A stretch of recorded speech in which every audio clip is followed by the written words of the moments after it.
Mohapatra cartoon. Yamuna अपनी 8 साल की बेटी नताशा और अपने पति चेतन के साथ दिल्ली शहर में रहती थी।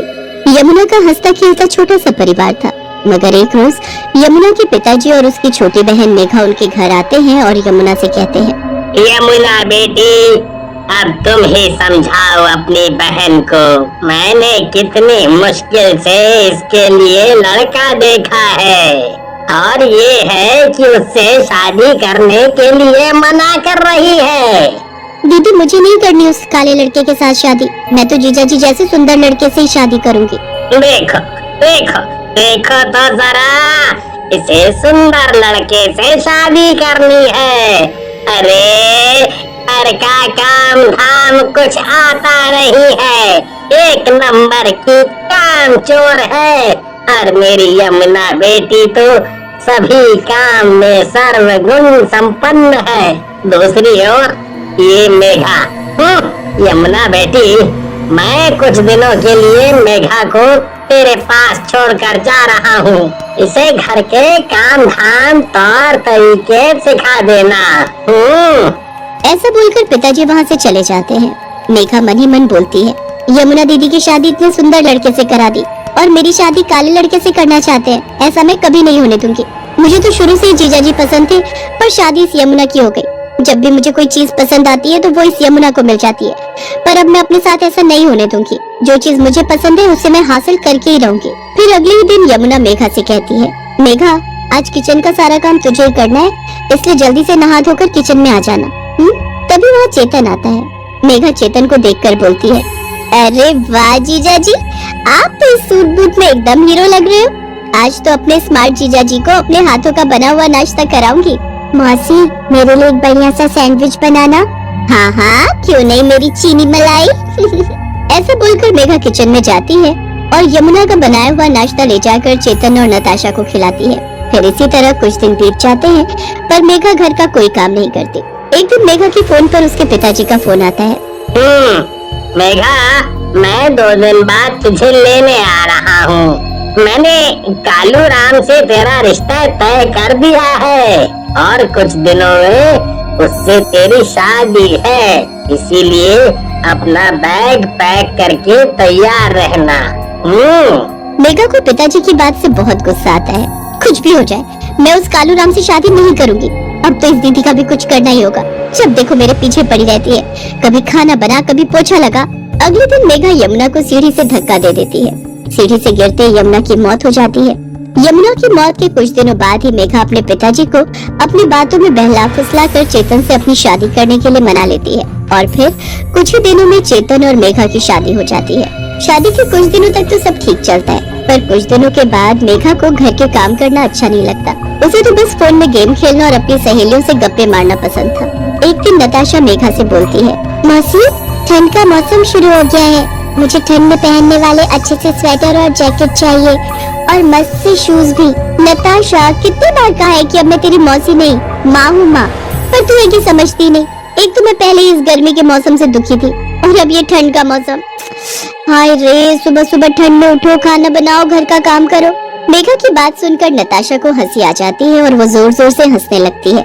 नताशा की बच्ची, तू क्या खड़े खड़े दांत दिखा रही है? अब से तू भी घर के काम में मेरा हाथ बटाएगी। फिर क्या था, जैसे ही चेतन ऑफिस के लिए घर से निकलता, मेघा नताशा से घर के काम कराया करती। एक दिन जब चेतन ऑफिस से घर आता है तो वो मेघा से कहता है, मेघा, आज तो बाहर बहुत ज्यादा ठंड है। एक काम करो, तुम जल्दी से मेरे लिए पहले एक कप गर्मा गर्म कॉफी बना दो। मेघा नताशा के पास जाती है और उससे कहती है, नताशा, किचन में जाकर एक कप बढ़िया सी कॉफी बनाना और जब कॉफी बन जाए तो मुझे बुला लेना। पर मौसी, मुझे अच्छी तरह से कॉफी बनानी नहीं आती। तुझे तो बस जुबान चलानी आती है, पर कॉफी बनानी नहीं आती। चल अब जल्दी से कॉफी बना, नहीं तो तेरे लिए अच्छा नहीं होगा। और हाँ, अगर तूने अपने पापा से कुछ भी कहा तो तेरी खैर नहीं। हाँ। नताशा बेचारी मेघा के डर से कॉफी बनाती है और जब कॉफी बन जाती है तो मेघा कॉफी ले जाकर चेतन को देती है। चेतन जैसे ही कॉफी पीता है तो बोलता है, अरे वाह मेघा, तुमने तो बिल्कुल यमुना के जैसी ही कॉफी बनाई है। सच में मजा आ गया कॉफी पीकर। अजी, मैं कह रही थी कि शादी के बाद से हम लोग कहीं घूमने नहीं गए। क्यों ना इस ठंड के मौसम में कहीं बाहर घूमने जाया जाए और ज्यादा ठंड पड़ने की वजह से नताशा की स्कूल की छुट्टियां भी आगे बढ़ा दी गई हैं।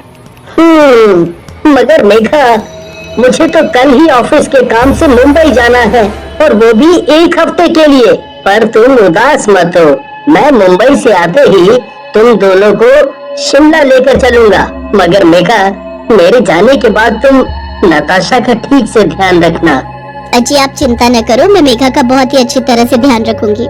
फिर अगले दिन चेतन मुंबई के लिए निकल जाता है और उसके जाते ही मेघा नताशा से कहती है, नताशा बहुत मजे कर लिए तूने, अब जा जरा बाजार से सब्जी लेकर आ। मौसी बाहर तो बहुत ठंड है, इतनी ठंड में अगर मैं बाजार गई तो मेरी आइसक्रीम बन जाएगी। हाँ, और वैसे भी माँ मुझे इतनी ठंड में कभी बाहर नहीं जाने देती थी। बहुत बोलती है तू। अब ध्यान से सुन मेरी बात, अगर तू बाजार से सब्जी नहीं लाई ना तो मैं तुझे आज खाना ही नहीं दूंगी, और तो और तुझे घर में भी नहीं घुसने दूंगी। फिर खड़ी रहना बाहर ठंड में। नहीं नहीं मौसी, ऐसा मत करना, मैं अभी बाजार से सब्जी लाती हूँ। अगले दिन मेघा नताशा को सुबह सुबह उठाती है। देखो तो इस लड़की को, अभी तक सोई पड़ी है। अरे नताशा जल्दी उठ और किचन में जाकर मेरे लिए बढ़िया सा नाश्ता बना कर ला, और नाश्ते के बाद घर का झाड़ू पोछा भी अच्छे से कर देना। तेरी माँ यमुना भी हर वक्त मेरे पीछे ऐसे ही पड़ी रहती थी, खाना बना, पोछा लगा, कपड़े धो, दिमाग खराब करके रख रखा था उसने मेरा।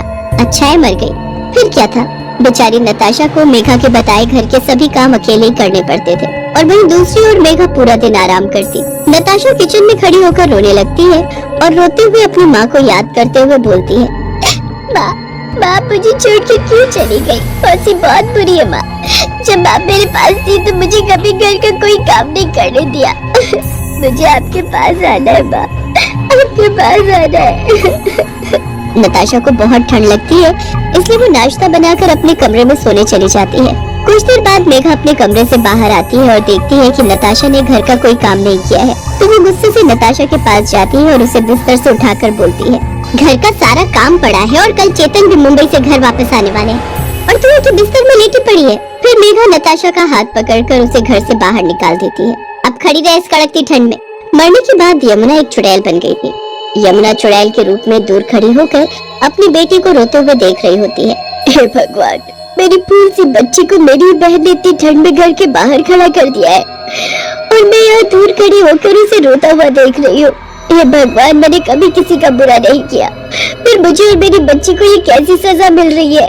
ऐसा बोलकर चुड़ैल अपनी बेटी के पास जाती है। नताशा चुड़ैल को देखकर बहुत डर जाती है। चुड़ैल, हे भगवान मुझे बचा लो, प्लीज मुझे इस चुड़ैल से बचा लो। मेरी बच्ची तुम डरो नहीं, मैं हूँ तुम्हारी माँ। मरने के बाद मैं एक चुड़ैल बन गई और तुम पर यूं अत्याचार देखकर मुझसे रहा नहीं गया, इसलिए मैं तुम्हारे पास आ गई। माँ, मौसी बहुत बुरी है, वो हमेशा मुझे डांटती रहती है और घर के सारे काम भी मुझसे ही कराती है और मुझे पापा से कुछ भी बताने नहीं देती है। मैं सब जानती हूँ मेरी बच्ची, आज जो मेरी हालत है उसकी जिम्मेदार भी मेघा ही है, उसी ने मुझे सीढ़ी से धक्का देकर मार डाला। तभी वहाँ चेतन आ जाता है और नताशा को ठंड में घर के बाहर खड़े होकर रोता देखकर बोलता है, मेरी बेटी, ये तुमने क्या हालत बना रखी है अपनी? नताशा बहुत डरी हुई होती है और मेघा के डर से वो चेतन को कुछ भी नहीं बताती। तभी चुड़ैल नताशा से कहती है, बेटी ये डरने का वक्त नहीं है, अगर आज तुमने अपने पापा को सच्चाई नहीं बताई तो तुम हमेशा डरपोक बनकर रह जाओगी। तुम निडर होकर सब सच्चाई अपने पापा को बताओ, मैं तुम्हारे साथ हूँ। माँ की बात से नताशा को हिम्मत मिलती है और वो सारी बात अपने पापा को बताती है। फिर चेतन गुस्से में मेघा के पास जाता है। अजी आप तो कल आने वाले थे ना? अगर मैं कल आता तो तुम्हारी सच्चाई मेरे सामने कैसे आती? मुझे नताशा ने सब बता दिया है। तुमने एक बच्ची को उसकी माँ से दूर कर दिया और मैं कुछ समझ ही ना सका।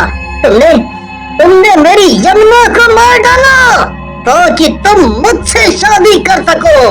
अच्छा ये सब आप क्या बोल रहे हैं? तभी यमुना चुड़ैल के रूप में सबके सामने आ जाती है। मेघा, तुमने मेरी बच्ची को कष्ट देकर सही नहीं किया, तुम्हें तो मैं जान से मार डालूंगी। मुझे माफ कर दो दीदी, मुझसे बहुत बड़ी गलती हो गई, अब से मैं नताशा का अच्छे से ध्यान रखूंगी।